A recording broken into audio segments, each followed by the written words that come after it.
এটা তো স্বাভাবিক হওয়াই উচিত ছিল। 2021-এ 200 পার বলেছিল, 77-এ আটকে গেছে। এবারে বলেছিল 400 পার, 240-এ আটকে গেছে। মানুষ তিরস্কার করেছে বিজেপিকে শিক্ষা দিয়েছে, যার কারণে বাংলা থেকে বেশি শিক্ষা দিয়েছে। 18টা থেকে 12টা নেমে গেছে। সাধারণ মানুষ ভোট দিয়েছে, মমতা ব্যানার্জির উপরে আস্থা করেছে। সেই আস্থার পরিপ্রেক্ষিতে আজকে মানুষের জনসমুদ্র।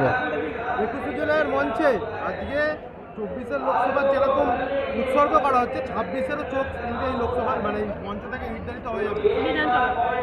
একদম আমাদের নেতা অভিষেক ব্যানার্জি এবং আমাদের নেত্রী মমতা বন্দ্যোপাধ্যায় 2026-এর বাঁশি অবশ্যই তিনি বাজিয়ে দেবেন।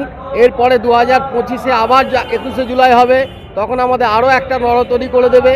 এক বছর কিভাবে আমরা চলবো সেটা করে দেবে, তার পরের বছরে আবার বলে দেবে।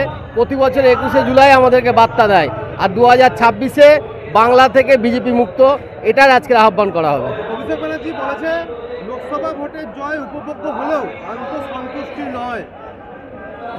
একদম দামি কথা বলেছে। কোনো দিনই কোনো বিষয়ে আত্মতুষ্টি করা উচিত না। আত্মতুষ্টি মানুষকে ক্ষতি করে, সেটা আমাদের নেতা অভিষেক ব্যানার্জি বলেছে। আমরা আত্মতুষ্টি ভুললে দুর্নীতির সাথে যুক্ত হয়ে যাব।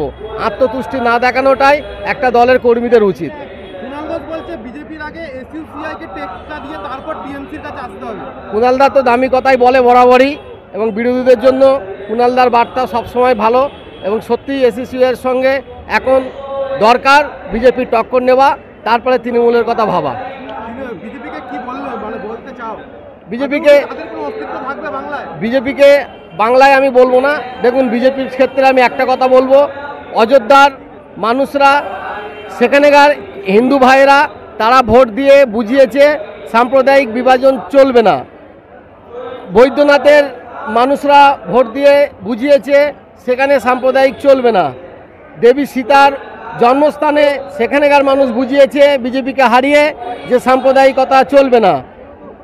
আমাদের হনুমানজির জন্মস্থান, সেখানেকার মানুষ ভোট দিয়ে বুঝিয়েছে সাম্প্রদায়িকতা চলবে না। শুধু বাংলা নয়, যেটা হিন্দুত্বের যে দাগ দিয়েছিল ইউপিতে, সেখানেকার হিন্দু ধর্মের সবথেকে বড় পীঠস্থান যে জায়গাগুলোতে, সেখানে হারিয়ে প্রমাণ করেছে এরপরে বিজেপি নামক দল এই ভারতবর্ষে থাকবে না। মুখ্যমন্ত্রী তিনি এসছেন, তিনি একটা যোগ্য নেতার ছেলে। মুলায়ম সিংজি দীর্ঘদিন ভারতীয় রাজনীতিতে একটা বর্ণময় মানুষ ছিলেন এবং বরাবরই বিজেপি বিরোধী ছিলেন। তার ছেলে একটা দক্ষ, তিনিও অনেক ঘাত প্রতিঘাতকে করে নিয়ে আজকে মুলায়ম সিংয়ের মতন তিনি একটা নেতা তৈরি হচ্ছেন।